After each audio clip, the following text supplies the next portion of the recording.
Good evening, you're watching News Mongolian World. I'm your host, Andrea Matter. And for our top stories, today is December 29th, that marks the restoration of independence of Mongolia. Mongolia and Laos to mark the 60th anniversary of diplomatic relations. And for the news, stay tuned.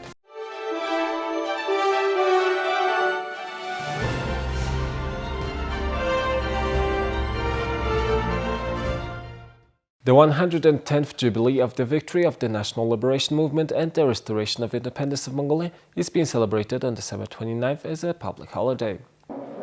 On December 29th of 1911, Mongolians put an end to the Manchu domination, which had lasted for more than 2 centuries, restored its independence and consecrated the 8th Bogd as the theocratic monarch of Mongolia. The Day of National Independence has been celebrated since 2011 as a public holiday in accordance with the law on public holidays and celebration. In December 1911, the Mongolian independence was restored and a proposal to celebrate this day as a national holiday was presented to Bogd. He accepted the proposal and approved the public celebration of this day with his stamp, as we can see here. Historians consider the revolution of 1911 as an important event in the history of Mongolia, which helped it regain its independence from the Qin dynasty. This revolution of 1911 is the turning point for the rebirth of Mongolia and the moment of the declaration of a sovereign independent nation to the international community. Citizens go hiking in the mountains in order to stay healthy. For lots of people, hiking is more than just a hobby. It is a lifestyle. Let's have a look at the Dasam-Baron-Shirit route, one of the most popular hiking destinations for Ulaanbaatar residents. From about 5 a.m. in the morning, citizens start hiking in the mountains. At around 7 a.m., the first groups of hikers have finished their hike. From the foot of the mountain to the Baron-Shirit Mount, it is around 4 kilometers. I usually start hiking at 6 a.m. Today I started a little later. During COVID, I heard lots of advice that walking in the woods is healthy. I start around 5:30, sometimes even as early as 4:30 a.m. Experts say that walking around 10,000 steps a day improves your cardiovascular endurance.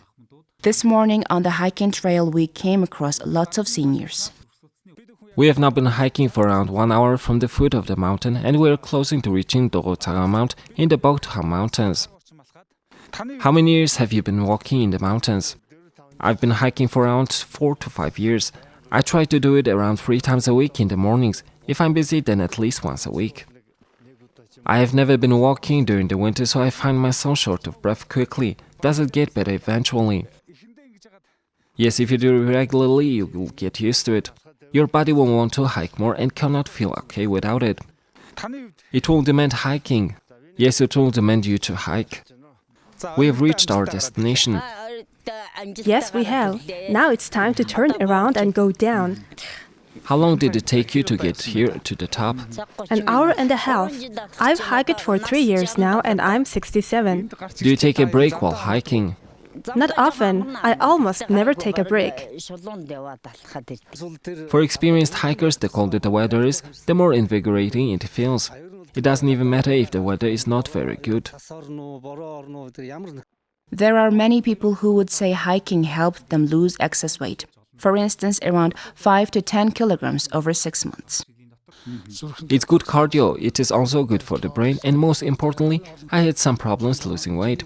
Since I started hiking back in September, I've lost 5 to 6 kilograms. Depending on each person's effort and consistency, it definitely helps you to lose weight. Why should you take a hike? This is how Ulaanbaatar city looks from the Bogd Mountains. People say more trails should be created and more benches and facilities should be built. What I would say that is most needed here is a little bit of service facility. It would be nice if there was an eco-toilet and even a small cafe. During the warm seasons, you can find 3,000 to 5,000 people that go hiking in the Bogd Mountains. Our next story is about blood donation. We are highlighting Galtko, who has the rarest blood type AB negative. As his blood type is the rarest, it is highly needed for blood transfusions. A patient with AB negative blood needed to undergo urgent surgery. Thus, Galtko was asked to come to the blood center to give a donation of his blood. Galho says that he gets an emergency call like this once or twice a year. At first, I didn't know how to donate blood. I came to the blood transfusion center with my friend who had given blood before. That's when I discovered that my blood type was considered the rarest one. Since then, I have given blood 42 times without missing any opportunity. You have to be healthy yourself in order to save others' health. So I started to take extra good care of my body, doing exercises as well as having a balanced diet. In our country, 7% of the population has the rare AB blood type. There is more demand for this type of blood. So the National Center for Blood Transfusion works closely with donors who have rare blood types. Among the population, 99% are Rh positive and only 1% has Rh negative blood. So about the rare blood type, AB/AB negative is even rarer.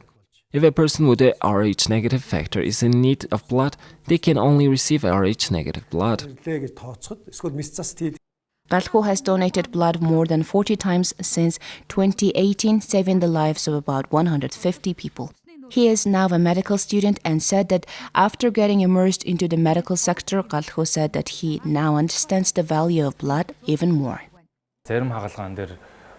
Blood is very much needed in hospitals every day, so it's not enough to donate your blood once. You should keep donating regularly in order to really make an impact. In our country, 40% of the population has O blood type, 33% has A, 30% has B, and only 7% has AB blood type. Each day we need blood donations from 100 to 150 people in order to satisfy the need. Now let's take a look at Mongolia's current affairs. Director General of the Department of Asia and the Pacific at the Ministry of Foreign Affairs, Sarantos, held an online meeting with Vilot Saundala, Director General of the Asia, Pacific and Africa Department at the Ministry of Foreign Affairs of the Lao People's Democratic Republic. The department directors discussed the joint celebration of the 60th anniversary of the establishment of diplomatic relations between Mongolia and Laos and current issues of bilateral relations and cooperation. Mongolia established diplomatic ties with Laos on September 12, 1962. They talked about organizing a series of events to promote the history of bilateral friendly relations to the people of the two countries and to identify areas for cooperation in the future. They agreed to hold an intergovernmental meeting and consultative meeting of their foreign ministries next year, which were postponed due to the pandemic.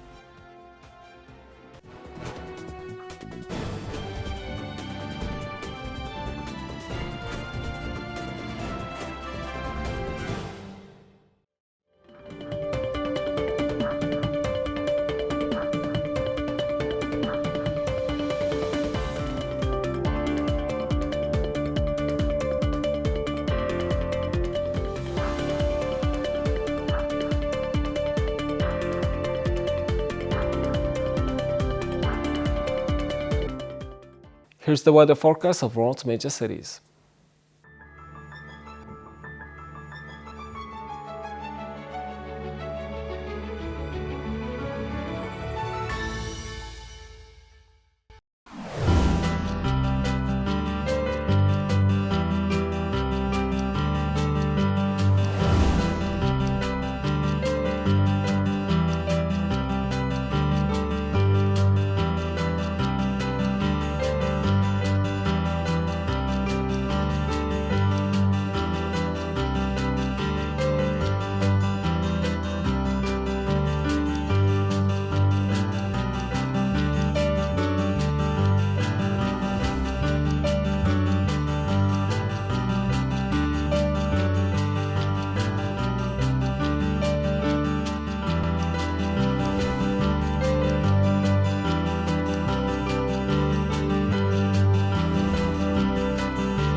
Well, that's all for today, and thank you for staying with us.